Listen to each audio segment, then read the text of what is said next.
بسم اللہ الرحمن الرحیم قل لا اسألکم علیہ اجرا الا المودۃ فی القربہ۔ ہماری گفتگو اس آیہ کریمہ پر ہو رہی ہے کہ پروردگار عالم نے محبت و مودت اہل بیت کو تمام مسلمانوں پر واجب قرار دیا ہے کہ اجر رسالت ادا ہو نہیں سکتا جب تک پنجتن پاک سے اہل بیت سے محبت و مودت نہ کریں۔ اور گزشتہ پروگرام میں عرض کیا گیا کہ یہ کسی اور کے لیے نہیں کہا گیا، کیونکہ اہل بیت معصوم ہیں ہر خطا سے، ہر گناہ سے، اس لیے ان کی محبت عین عبادت ہے۔ اور اس کے لیے دوسری آیت میں پروردگار نے فرمایا انما یرید اللہ لیذھب عنکم الرجس اہل البیت ویطہرکم تطہیرا، کہ اللہ پاک کہہ رہا ہے کہ میں نے اہل بیت کو پاک کیا ہے ہر نجاست سے، ہر خطا سے۔ تو یہ بھی کسی اور کے لیے نہیں فرمایا، صرف اہل بیت کے لیے مخصوص یہ مقام اللہ پاک نے عطا کیا ہے کہ اہل بیت کو پاک کرنا، خدا نے کہا کہ یہ میرے ارادے سے اس کا تعلق ہے۔ ظاہر ہے کہ خدا کے ارادے میں کوئی دیر نہیں ہوتی، جب ارادہ کیا کن فیکون، پوری کائنات ہو گئی۔ یہ فضیلت بھی اہل بیت کی ذات مقدس کے ساتھ مخصوص ہیں۔ اور اسی طرح سے تیسری آیت جو ہے آیہ مباہلہ ہے، اس میں بھی آپ دیکھیے جب ان غیر مسلمانوں سے، عیسائیوں سے جب مباہلہ ہوا تو رسول خدا صلی اللہ علیہ وسلم کسی اور کو نہیں لے گئے، بلکہ پروردگار نے حکم دیا فَقُلْ تَعَالَوْا نَدْعُ أَبْنَاءَنَا وَأَبْنَاءَكُمْ وَنِسَاءَنَا وَنِسَاءَكُمْ وَأَنفُسَنَا وَأَنفُسَكُمْ ثُمَّ نَبْتَهِلْ فَنَجْعَلْ لَعْنَةَ اللَّهِ عَلَى الْكَاذِبِينَ۔ یہاں پر آپ دیکھیے کہ پروردگار نے جب حکم دیا مباہلے کا تو کن کو لے کر گئے؟ بیٹوں کی جگہ پر امام حسن حسین علیہ السلام کو لے کر گئے، اور بیٹی کی جگہ حضرت فاطمہ زہرا سلام اللہ علیہا کو لے کر گئے، اور نفس کی جگہ پر حضرت علی علیہ السلام کو لے کر گئے۔ یعنی یہ مقام بھی صرف پنجتن پاک کو نصیب ہوا ہے، کسی اور کو نصیب نہیں ہوا، کہ بغیر جنگ کے اتنی عظیم کامیابی ہو گئی کہ اسلام میں یہ سب سے بڑی کامیابی ہے کہ سارے عیسائی جو ہیں وہ تسلیم ہو گئے، انہوں نے مان لیا کہ ہم یقیناً ہستیوں کو مانتے ہیں۔ تو یہ اہل بیت کا مقام ہے، کوئی اور جتنا بھی کسی مقام پر بھی کوئی پہنچ جائے اہل بیت کا مقابلہ نہیں ہو سکتا۔ یقیناً یہ آیتیں دلالت کرتی ہیں قل لا اسألکم میں اللہ نے ان کی محبت کو واجب کیا۔ انما یرید اللہ، سورہ احزاب کی 33ویں آیت میں اللہ نے ان کی طہارت کی ضمانت دی ہے، اور یہاں مباہلے میں پروردگار نے بتلایا یہی وہ ہستیاں ہیں جب آگے آگے رہیں گی تو اسلام کی کامیابی ہوگی۔ اب ہماری گفتگو جس موضوع پر ہو رہی تھی کہ اللہ پاک نے ہمیں بے شمار طاقتیں دی ہیں لیکن ہم ان کو استعمال نہیں کرتے، اور دنیا آخرت میں اگر ہم کامیابی چاہتے ہیں تو ہم معرفت النفس حاصل کریں، کہ یہ حدیث بار بار بیان کی گئی من عرف نفسہ فقد عرف ربہ، جس نے خود کو پہچان لیا اسی نے اپنے رب کو پہچانا۔ یعنی اے انسان تیرے اندر بے پناہ چھپی ہوئی طاقتیں ہیں، اور ہمارا عنوان بھی ہے کہ discover your brain's hidden power, یعنی آپ ڈسکور کریں، معلوم کریں کہ اللہ نے آپ کے دماغ کے اندر کتنی عجیب و غریب طاقتیں انسان کو عطا کی ہیں، اور یقیناً ہم لوگ انہیں استعمال نہیں کرتے۔ اسی لیے حضور پاک نے کہا کہ 1 گھنٹہ فکر کرنا 70 سال کی عبادت سے افضل ہے، کیونکہ 1 گھنٹہ بھی آپ نے فکر کیا آپ کی زندگی میں انقلاب آ سکتا ہے، دوسرے انسانوں کی زندگی کو بہتر کر سکتے ہیں، دنیا میں اصلاح کر سکتے ہیں۔ یہ سارے امور جو ہیں آپ کی فکر سے ہیں۔ اور اسی طرح سے discover your souls hidden power, جو اللہ پاک نے آپ کو روح عطا کیا ہے جس کے اندر بے شمار طاقتیں ہیں، حتیٰ کہ پروردگار نے کہا قل الروح من امر ربی، روح کو اللہ نے اپنی طرف نسبت دی ہے۔ اے انسان یہ عظیم الشان نعمت ہے، اس سے فائدہ حاصل کر، تیری زندگی بدل جائے گی، ایک عظیم انقلاب اپنے اندر پیدا کر سکتا ہے، ایک تو عظیم انقلاب معاشرے میں پیدا کر سکتا ہے اگر ان طاقتوں کو تو ڈسکور کر لے، معلوم کر لے۔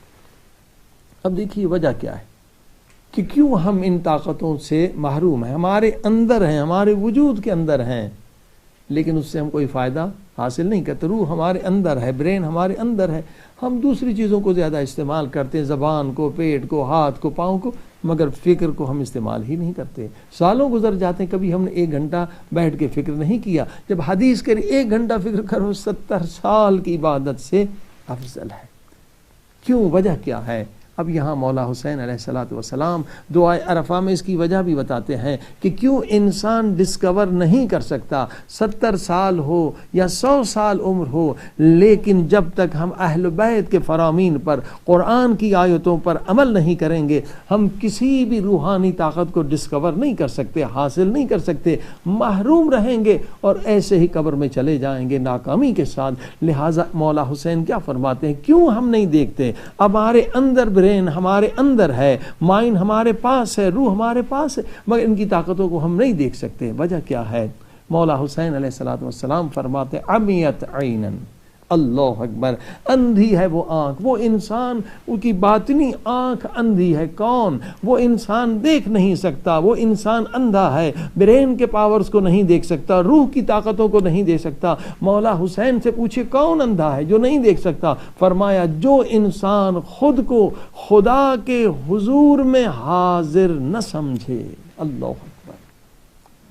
گزشتہ پروگرام میں بھی گفتگو ہوئی تھی اور مولا حسین نے اصل وجہ بتائی کہ جو انسان خود کو خدا کے حضور میں حاضر نہ سمجھے وہ اندھا ہے، وہ اندھا ہے، وہ مائنڈ کے پاورز کو ڈسکور نہیں کر سکتا، وہ روحانی طاقتوں کو ڈسکور نہیں کر سکتا۔ اگر ڈسکور کرنا ہے تو چابی یہی ہے جو مولا حسین بتا رہے ہیں، کلید یہی ہے، کی یہی ہے، مفتاح یہی ہے۔ کیا چابی ہے؟ ان کمالات کی چابی کیا ہے؟ مراقبہ۔ مراقبے کا ذکر قرآن میں بہت ہوا، ہم متوجہ نہیں ہوئے۔ مراقبے کے بغیر، یعنی جسے ہم آج لوگ اسے میڈیٹیشن کا نام دیتے ہیں کہ میڈیٹیشن کے ذریعے سے، معمولی میڈیٹیشن کے ذریعے سے برین کے اندر اتنی طاقت آ سکتی ہے، آپ کینسر سیلز کو ختم کر سکتے ہیں، جس کی وجہ سے 40 یونیورسٹیوں میں باڈی مائنڈ میڈیسن کا ڈپارٹمنٹ کھل چکا ہے۔ اور یہی نقطہ جو ہے مولا حسین بتا رہے ہیں کہ مراقبے کے بغیر اندھی ہے وہ آنکھ، یعنی قلب کی آنکھ، اندھا ہے وہ انسان، اس کا دل اندھا ہے جس کے پاس مراقبہ نہیں۔ مراقبہ کیا ہے؟ یعنی خود کو خدا کے حضور میں نہ سمجھنا۔ اب اس مراقبے پر ذرا چند آیتیں سن لیں، آپ دیکھیں کہ قرآن میں کس قدر اہمیت ہے اس موضوع پر۔ سورہ مبارک ہے حدید، سورہ کا نمبر 57، آیت کا نمبر 4، وَهُوَ مَعَكُمْ أَيْنَمَا كُنْتُمْ۔ اللہ اکبر، خدا تمہارے ساتھ ہے، جہاں بھی چلے جاؤ خدا تمہارے ساتھ ہے۔ اگر گھر میں ہو خدا تمہارے ساتھ ہے، جنگل میں ہو خدا تمہارے ساتھ ہے، آفس میں خدا تمہارے ساتھ ہے، اسکول، ہر جگہ۔ نحن اقرب، نحن اقرب، اللہ اکبر، خدا سب سے زیادہ قریب، حتیٰ کہ شہرگ سے بھی زیادہ قریب۔ یہ مراقبہ ہے۔ پھر اسی طرح سے سورہ علق میں فرمایا 96 سورہ کا نمبر، آیت کا نمبر 14، الم یعلم بان اللہ یرا۔ اے انسان تو کیوں غافل ہو جاتا ہے؟ تو ہمیشہ خدا کے حضور میں ہے، خدا تجھے دیکھ رہا ہے، جہاں بھی ہے تو خدا تجھے دیکھ رہا ہے۔ اور پھر سورہ نساء میں فرمایا ان اللہ کان علیکم رقیبا، اللہ اکبر، خدا تجھے دیکھ رہا ہے، اللہ اکبر۔ اے انسان تو جس حالت میں بھی ہے خدا تجھے دیکھ رہا ہے۔ اور اسی طرح سے پھر دوسری سورہ مائدہ کی 117ویں آیت میں کہا فَلَمَّا تَوَفَّيْتَنِي كُنْتَ أَنْتَ الرَّقِيبُ عَلَيْهِمْ۔ اے خدا تو مجھے دیکھ رہا ہے، اے خدا تو ہر ایک کو دیکھ رہا ہے، جہاں بھی ہم ہوں۔ عزیزان گرامی، یہی مراقبہ ہے، اور ان تمام عبادتوں کا مقصد یہی ہے کہ انسان یہ حالت پیدا کر لے۔ یہی اصل کنجی ہے کامیابی کی۔ اگر ہم یہ حالت پیدا کر لیں تو عظیم کامیابیاں حاصل کر سکتے ہیں، یقیناً ڈسکور کر سکتے ہیں۔ یہ کلید ہے، ہم برین کے پاورز کو بھی ڈسکور کر سکتے ہیں، دماغ کی طاقتوں کو بھی استعمال کر سکتے ہیں، اور روحانی طاقتوں کو بھی حاصل کر سکتے ہیں۔ لیکن اس کے ضد میں جو چیز ہے وہ ہے غفلت۔ غفلت اصل میں ہماری ناکامی اور نامرادی۔ دیکھیں لوگ کیوں پریشان ہیں، کتنے لوگ ڈپریشن میں ہیں، کتنے لوگ خودکشی کرتے ہیں۔ اگر یہ اس سے نجات حاصل کرنا چاہتے ہیں، پہلے سمجھیں، معرفت النفس کو حاصل کریں کہ آپ کیوں ڈپریشن میں ہیں، کیوں پریشان ہیں۔ آپ دیکھیے، پریشانی کا تعلق خیال سے ہے، پریشانیوں کا تعلق خود انسان کے اندر سے ہے۔ انسان سمجھتے ہیں باہر ایک حادثہ ہوا تو ہم پریشان ہو گئے، نہیں، حادثہ تو ایک معمولی سبب ہے، اصل انسان کی سوچ کیا ہے۔ اصل انسان کیسے سوچتا ہے؟ ہم جو پریشان ہوتے ہیں کیوں؟ قوہ خیال ہمیں پریشان کرتا ہے، یعنی یہ قوہ خیال جو ہر ایک انسان کے اندر ہے. آپ دیکھیے، آپ کو معلوم ہے، کتنے لوگوں کو نہیں پتا کہ 24 گھنٹے میں کتنے خیالات آپ کے دماغ میں آتے ہیں. کم سے کم سوتے ہوئے بھی خیالات کا سلسلہ جاری ہے. قوہ خیال میں کم سے کم دن میں رات میں ملا کے لوگوں نے تحقیق کی ہے، ڈاکٹریٹ حاصل کی اس قوہ خیال پر، کہ اصل جو پریشانی کا سبب ہے، ڈپریشن کا سبب ہے، وہ انسان کا خیال ہے. یعنی change your thinking change your life. اگر آپ خیال کو پاک کر لیں، آپ کی ساری پریشانیاں ختم ہو جائیں گی. 30,000 تحقیق کرنے والوں نے بتلایا کہ 30,000 خیالات دن اور رات میں آپ کے ذہن میں آتے ہیں. اب بتائیے 30,000 خیالات. ابھی آپ کو گھر کا خیال ہے، پھر آپ کو روٹی کا خیال ہے، پھر آپ کو پانی کا خیال ہے، پھر کسی دوست کا خیال ہے، پرانا خیال. دن اور رات میں 30,000 خیالات جو آپ کے ذہن میں. ایک بتائیے 30,000 کوئی معمولی خیالات نہیں ہے، یہ ایک انرجی ہے، ایک طاقت ہے. کیونکہ قوہ خیال ہمیشہ حرکت میں، ہمیشہ حرکت میں، 1 منٹ کے لیے رکتا نہیں ہے. مگر یہ انرجی، آپ کی طاقت ویسٹ ہو رہی ہے، ضائع ہو رہی ہے. فضول خیالات، ایندھن کے خیالات، گدھے کے خیالات، گھوڑے کے خیالات، سواری کے خیالات، گاڑی کے بیکار خیالات میں 24 گھنٹے گزر جاتے ہیں. مگر یہ وہ طاقت ہے جو اللہ نے ہر انسان کو دی ہے. یعنی دل کا دھڑکنا کبھی رکے تو انسان مر جاتا ہے. دل کے دھڑکنے کی طرح قوہ خیال کبھی بھی رکتا نہیں، مسلسل رہتا ہے. عزیزان گرامی دیکھیے، اگر روح کی طاقتوں کو ڈسکور کرنا چاہتے ہیں یا اپنے برین کی طاقتوں کو سمجھنا چاہتے ہیں تو اس چیز کو سمجھیں. قوہ خیال یعنی مسلسل یہ خیالات ضائع ہو رہے ہیں، ردی خیال، بیکار خیال. بلکہ یہی خیال، کبھی گناہ کے خیال، کبھی حسد کے خیال، کبھی کسی کے خلاف، ساری وقت برباد ہو رہا ہے، انرجی برباد ہو رہی ہے. مسلسل خیالات حرکت میں ہیں. لیکن اگر یہ حرکت اللہ پاک کے ذکر کے ساتھ مزین ہو جائے، زینت بخش دیں، اگر اسی حرکت کو السیر الی اللہ، جسے قرآن نے کہا، ایک مرتبہ حدیث اور قرآن نے کہا السیر الی اللہ، اے انسان انہی خیالات کو اگر تو خدا کی طرف متوجہ کر لے، اہل بیت کی طرف متوجہ کر لے، تو تجھے ایک معراج ملے گی، ایک عظیم الشان مقام ملے گا. کس قدر عظیم الشان یہ نعمت ہے کہ بغیر زحمت کے ایک ذکر جو ہے زبان سے ہے. ممکن ہے زبان سے ذکر آپ کریں مگر خیال کہیں اور. اب علماء فرماتے ہیں کہ خیال کو ذکر کرنے کی عادت دیں، کیونکہ جب خیال ذکر کرے گا تو کبھی آپ تھکیں گے نہیں، آپ دائم ذکر کریں گے، ہمیشہ ذکر کریں گے. ایک لمحے کے لیے غافل نہیں رہیں گے. اور ایک لمحے کے لیے اگر انسان غافل نہ رہے، یہ بہت عظیم شان مقام ہے، بلند ترین مقام ہے. اور یہیں سے جو ہے فتوحات شروع ہو جائیں گی. فتوحات یعنی کوئی نہ کوئی چیز آپ کو تحفہ ملے گا، فتح کریں گے، ان وادیوں کو فتح کریں گے، معراج کی طرف جائیں گے اگر یہ حالت ہو جائے. لہذا خیال ذکر کیسے کریں؟ ایک زبان سے ذکر کر رہے ہیں، خیال کہیں اور ہے، اثر اس کا کم ہوگا. ایک مرتبہ یہی ذکر خیال سے کریں. اب اس کے ساتھ پھر ایک اور نقطہ بھی ایڈ کر لیں. علماء نے فرمایا، عرفاء نے فرمایا، بزرگوں نے فرمایا، دیکھیے سانس بھی رک نہیں سکتی، خیال بھی حرکت میں ہے اور آپ کی سانس بھی حرکت میں ہے. اب ان دونوں کو ملا لیں. یہ ٹیکنک ہے، یہ ٹولز ہیں، یہ علم ہے. اللہ اکبر. سانس رکے تو انسان مر جائے، خیال خود بخود چل رہا. یہ دونوں چیزوں کو اگر ملا دیں تو ایک نتیجہ نورانی ملے گا. اور وہ کیا ہوگا؟ ڈسکورس ہوں گے پاورز، باطنی طاقتیں کھل کے سامنے آ جائیں گی. خدا آپ کو وہ چیز عطا کرے گا یقیناً جس کا آپ تصور بھی نہیں کر سکتے اگر ان دونوں کو ملا دیں، سانس کو اور قوہ خیال کو. یعنی کس طرح؟ ایک مرتبہ ہم سانس لیتے ہیں، ایک مرتبہ نکالتے ہیں. علماء کہتے ہیں جب سانس لو تو اسی سانس کے ساتھ کہو لا الہ، جب نکالو الا اللہ. اس طرح سے سانس کے ساتھ. تو یہ کیا ایک عادت ہو جائے گی، ہیبٹ ہو جائے گی کہ ایک سانس بھی میرا غفلت میں نہ گزرے. اللہ اکبر. اگر یہ مقام کسی کو مل جائے تو ولی خدا ہے، وہ محبوب خدا ہے، وہ محبوب مولا علی ہے، وہ محبوب امام زمانہ جل تعالیٰ فرج و شریف ہے کہ ہر سانس میں ذکر خدا کر رہا ہے۔ جب سانس لے رہا ہے تو کہہ رہا ہے لا الہ ہے، جب نکال رہا ہے تو کہہ رہا ہے الا اللہ۔ عزیزان گرامی، اگر یہ حالت پیدا ہو جائے تو خود بخود کیا ہوگا؟ انسان با ادب ہو جائے گا۔ بے ادبی تب ہوتی ہے جب خدا سے غافل ہو جائے، گناہ تب ہوتا ہے جب انسان غافل ہو جائے۔ کوئی انسان گناہ نہیں کرتا، گناہ کرنے سے پہلے گناہ کا خیال آتا ہے۔ اللہ،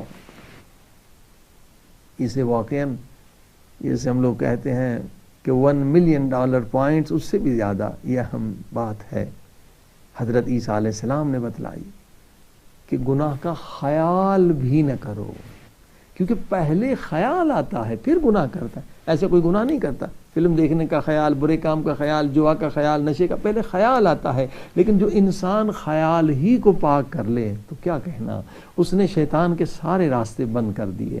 عزیزان گرامی، یہ خیال کی طہارت کی بحث ہے کہ اگر انسان خیال کو پاک کر لے تو سبحان اللہ۔ اور خیال کو پاک کرنا بہت آسان ہے۔ یہ سارے اذکار کس کے لیے؟ خیال پاک ہو جائے۔ نماز کس کے لیے؟ حضور قلب، 2 رکعت نماز، اللہ اکبر، جنت کا وعدہ، پیغمبر کا وعدہ، یعنی خیال پاک ہو جائے۔ ذکر کثیر، یا ایھا الذین آمنوا اذکروا اللہ، یا ایھا الذین آمنوا اذکروا اللہ ذکرا کثیرا، کثیر ذکر کریں، یعنی خیال کو پاک کریں۔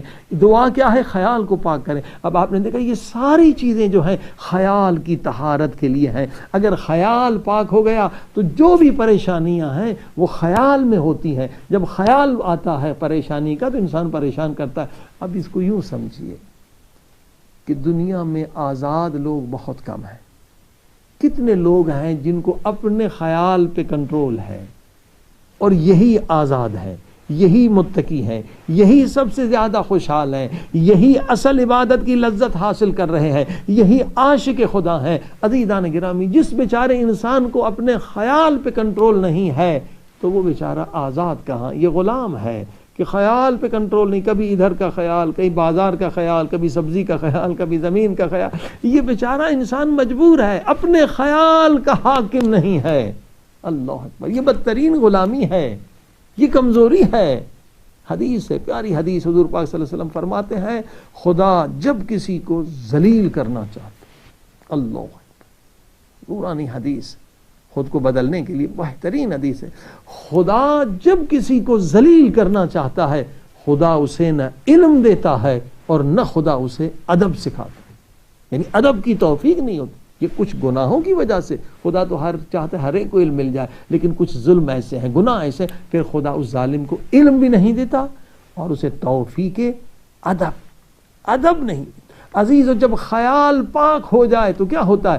انسان با ادب ہو جاتا ہے۔ اللہ اکبر، با ادب، اصل چیز ادب ہے، اور جب انسان با ادب ہو جاتا ہے اسی کے بعد یہ سارے راستے روحانیت کے کھل جاتے ہیں۔ دیکھیے، بے ادب کو کچھ بھی نہیں ملتا، اصل ادب ہے۔ قرآن کی آیت پڑھیں، کیا فرمایا؟ خبردار بے ادب نہ بنو، اگر تمہاری آواز پیغمبر کی آواز سے بلند ہو گئی تو سارے تمہارے اعمال برباد ہو جائیں گے، یعنی بے ادب کہ اعمال برباد ہو جاتے ہیں۔ اور انسان بے ادب کب بنتا ہے؟ جب ہم چیختے ہیں، چلاتے ہیں، گالی دیتے ہیں، تو کیا ہم با ادب ہیں؟ خدا کے حضور میں ہم بے ادب ہیں، اور پیغمبر کے حضور میں ہم بے ادب ہیں، اہل بیت کے حضور میں ہم بے ادب ہیں۔ بے ادب کو کچھ نہیں ملتا، جو کچھ ملتا ہے با ادب کو ملتا ہے۔ تو جب خیال پاک ہو جائے انسان با ادب ہو جاتا ہے۔ عزیزان گرامی، اگر پیغمبر آپ کو دیکھ رہا، ہمیشہ یہ خیال خدا مجھے دیکھ رہا، لیکن جس میں عظیم لذت ہے، عظیم طاقت۔ بنی عباس کے ظالم نے کیا کہ ایک مومن کو پکڑا، اس کو مارا، زمین پہ لٹایا، اور تلوار سے اس کے پیٹھ پہ کئی زخم لگا، اور اس کے بعد تازیانے مارنے لگے، مگر یہ مسکرا رہا ہے، نہ رو رہا ہے نہ چیخ رہا ہے۔ لوگوں نے کہا عجیب آدمی ہے، پیٹھ زخمی ہے، ظالم سپاہی ہینڈر سے مار رہے ہیں، وہ مسکرا رہا ہے۔ کہا تمہیں درد نہیں ہو رہا ہے؟ کیا درد ہو رہا ہے؟ کیا پھر مسکرا کیوں رہا ہے؟ کیا مسکرا اس لیے رہا ہوں کہ میرا محبوب مجھے دیکھ رہا ہے کہ میں اس کی محبت میں مار کھا رہا ہوں۔ اللہ اکبر، یہ ہے طاقت حضور کی کہ اگر ہم خود کو خدا کے حضور میں حاضر سمجھیں اور مراقبے کی حالت پیدا کر لیں کہ ہم خدا کے حضور میں ہیں، خدا کے لیے کام کر رہے ہیں، خدا ہمیں دیکھ رہا ہے، تو دنیا پوری کو ہم ہلا سکتے ہیں، کوئی ہمیں ہلا نہیں سکتا۔ جو مومن کی صفت حدیث میں کہ پہاڑ اپنی جگہ سے ہٹ سکتے ہیں، مومن اپنے عقیدے سے نہیں ہٹ سکتا۔ یہ طاقت کب آئے گی؟ جب ہم یہ حالت مراقبہ حاصل کریں۔ عزیزو، اصل لذت اسی میں ہے، اصل کامیابی اسی میں ہے کہ اس کے بعد یہ سارے مقامات ہیں کہ پہلے خیال کو پاک کریں۔ خیال کو پاک کرنے کا فائدہ کیا؟ سارے جتنے بھی مسائل ہیں، پرابلمز ہیں، پریشانیاں، وہ سب ختم ہو جائیں گے۔ آپ کو پتہ ہے کہ جب لوگ خیال، برا خیال آتا ہے، پریشان خیال آتا ہے، تو یہ سیلف کلنگ تھاٹس ہوتے ہیں، خود کو خود مارنے والے خیال۔ اور کتنے لوگ بیچارے اس میں پریشان ہیں، ان کی نہ خوشی ہے، نہ زندگی ہے، نہ صحت ہے، نہ دنیا ہے، نہ آخرت۔ دیکھیے، اگر ایک خیال 30,000 خیالات آپ کے ذہن میں آتے ہیں، اگر ان میں سے 100 خیالات بھی نیگیٹو ہوں، منفی ہوں، کوئی بھی خیالات منفی ہوں، آپ کے اندر خوف ہو، آپ کے اندر ڈر ہو، کہ مجھے فلاں مار دے گا، فلاں مجھے یہ کر دے گا، میری روزی بند ہو جائے گی، مجھے یہ جو گندے خیالات ہوتے ہیں، یہ وسوسہ فی صدور الناس، جو وسوسے کے خیالات ہوں، جب توحید کمزور ہو، ایمان کمزور ہو، خدا کے حضور میں، تو ایسے خیالات آتے رہتے ہیں۔ اب نیگیٹو خیال جنہیں کہتے ہیں، منفی خیالات کہتے ہیں، اگر یہ منفی خیال، نیگیٹو خیالات فقط 100 خیالات بھی آ جائیں تو سمجھیے یہ کیا ہے؟ یہ آپ کی خوشی کو برباد کر دیں گے۔ 100 خیال نیگیٹو گندے خیالات، تو یہ کیا؟ یہ 100 تازیانے ہیں، 100 تھپڑ ہیں جو آپ خود کو خود مار رہے ہیں۔ دشمن کی ضرورت ہی نہیں، آپ خود کے خود دشمن ہیں۔ کیونکہ جب بھی نیگیٹو آپ سوچتے ہیں، انشاءاللہ آگے اگر وقت ملا تو ان پر گفتگو ہوگی کہ نیگیٹو تھاٹس کیا ہیں۔ پیسمسٹک جو لوگ ہیں، ہمیشہ نیگیٹو سوچتے ہیں، یہ کیا کرتے ہیں؟ جب بھی نیگیٹو سوچتے ہیں تو کس حالت میں چلے جاتے ہیں؟ سائیکالوجی نے کہا کہ فائٹ فلائٹ موڈ میں چلے جاتے ہیں، جس پر ہم نے گفتگو کی۔ فائٹ فلائٹ موڈ میں چلے گئے، یعنی خطرے کے موڈ میں چلے جاتے ہیں، تو کیا ہوتا ہے؟ برین سے ہارمونز نکلتے ہیں۔ یہ ہارمونز کیا ہے؟ پورے بدن کو نقصان دیتے ہیں، جگر کو تباہ کر دیتے ہیں، دل کو تباہ کر دیتے ہیں، کڈنیز کو تباہ، شوگر ہوتی ہے، 28 بیماریوں سے زیادہ، 30 بیماریوں سے زیادہ ان بیماریوں میں مبتلا ہو جاتے ہیں، آخرت بھی برباد ہو جاتی ہے، طاقت نہیں رہتی، انرجی نہیں رہتی نیگیٹو سوچنے والوں کو۔ لہٰذا آپ نے دیکھا، اگر خیال پاک ہو جائے تو سمجھیے دنیا آخرت کے آپ کے مسئلے حل ہو گئے۔ خدا آپ کے ساتھ ہے، وہ شہرک کے زیادہ نزدیک ہے، اب آپ کو کیا ڈر ہے؟ اور ادھر سے کیا ہے؟ با ادب انسان ہوتا چلا جائے۔ اللہ، اب ادب کیا ہے؟ آنکھ بھی با ادب ہو، خدا دیکھ رہا ہے، اہل بیت دیکھ رہے ہیں، امام زمانہ دیکھ رہے ہیں، تو آنکھ کا ادب کیا ہے؟ کہ آنکھ سے بس وہی کام کرے جس سے میرا رب راضی ہے، ادھر نہ دیکھے جہاں دیکھنا حرام۔ آنکھ کا ادب یہ ہے، زبان سے بس وہی گفتگو کرے جو واجب ہو یا مستحب ہو، جس سے میرا رب راضی ہو، جس سے میرا آقا سرکار مصطفیٰ صلی اللہ علیہ وسلم راضی ہو۔ زبان سے بس وہی گفتگو ہو، ہاتھ سے بس وہی کام ہو۔ ہاتھ کا ادب یہ ہے جس سے خدا راضی ہو، اہل بیت راضی ہو۔ اور کان، بس کان کا ادب یہ ہے کہ وہی بات سنیں جس سے محبت خدا میں اضافہ ہو، جس سے محبت اہل بیت میں اضافہ ہو۔ اور پاؤں کا ادب یہ ہے کہ یہ پاؤں بس وہیں حرکت کریں جہاں خدا چاہتا ہے، جہاں اہل بیت چاہتے ہیں۔ اور پیٹ کا ادب یہ ہے کہ اس پیٹ میں بس وہی لقمہ جائے جس سے خدا راضی ہو، اہل بیت راضی ہو۔ عزیزان گرامی، اور خیال کا ادب کیا ہے؟ کہ جب میرا رب مجھے دیکھ رہا ہے، یہ کتنی بے ادبی ہے، میں کہیں اور دیکھ رہا ہوں۔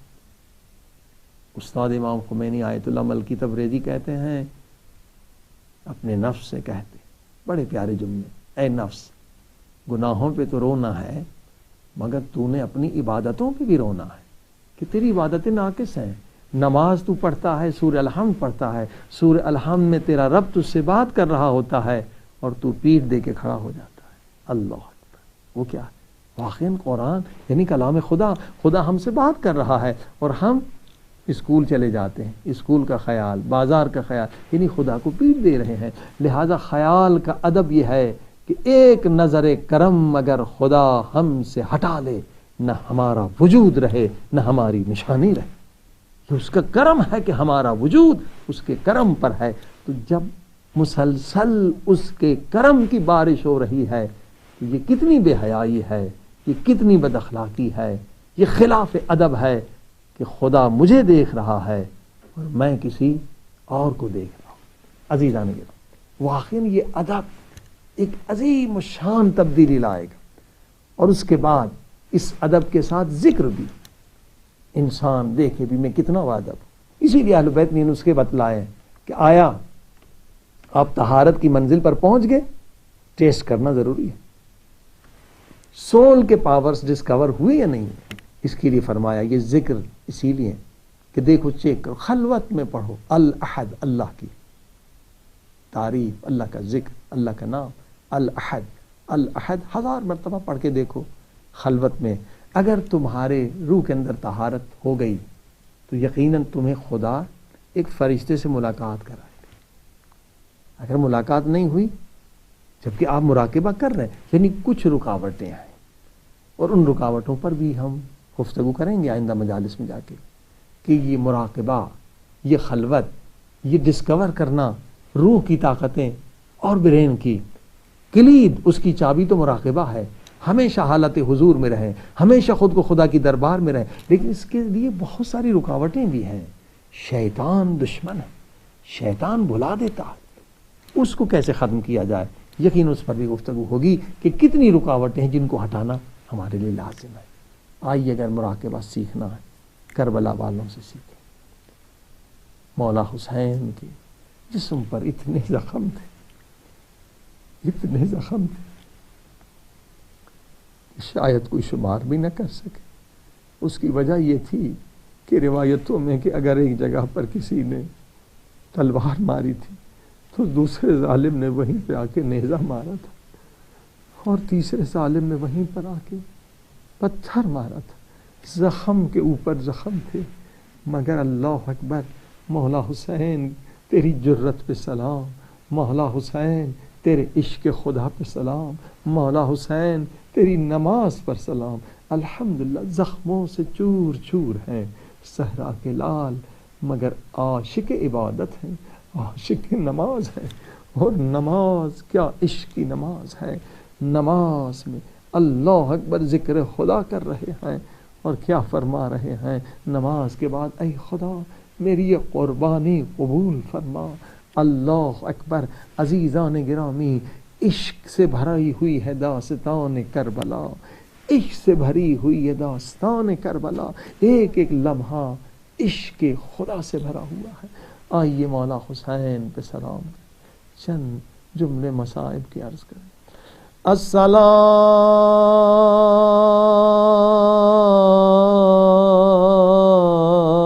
علی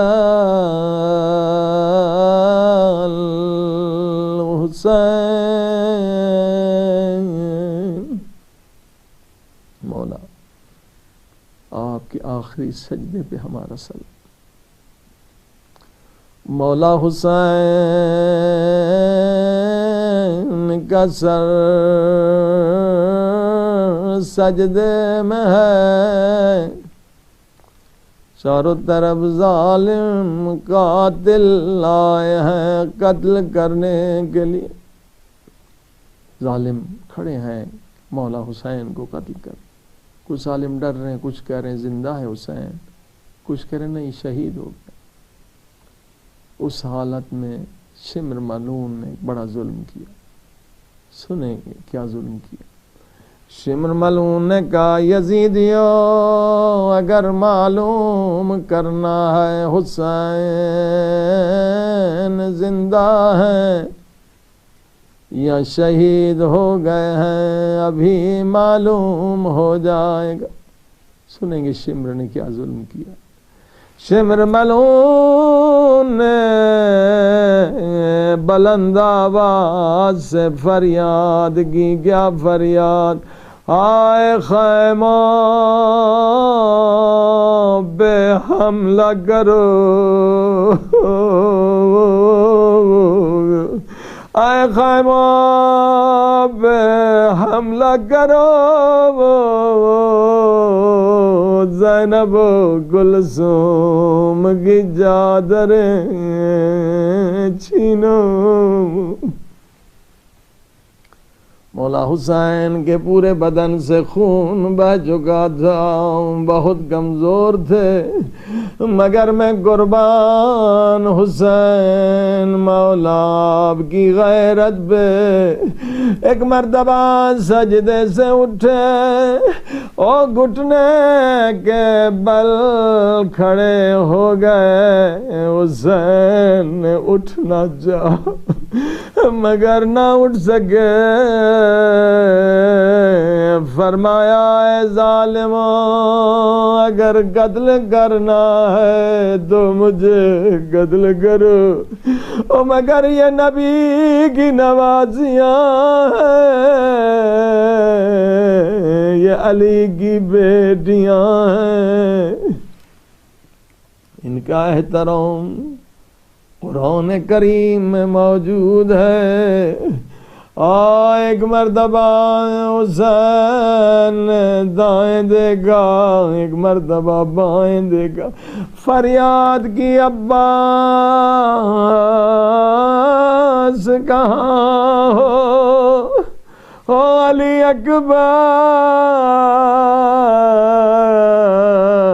کہاں ہو، یہ دشمن خیموں پہ حملہ کرنا چاہتا، او میرے شیروں میں تمہیں اپنی مدد کے لیے نہیں بلا رہا، اے خدا مولا حسین کی مظلومیت و غربت کے صدقے میں اے میرے اللہ ہمیں حالت حضور و مراقبہ نصیب فرما کہ جہاں بھی رہیں، جس حال میں رہیں، تجھ سے غافل نہ رہیں، امام زمانہ سے غافل نہ رہیں۔ اللہم صلی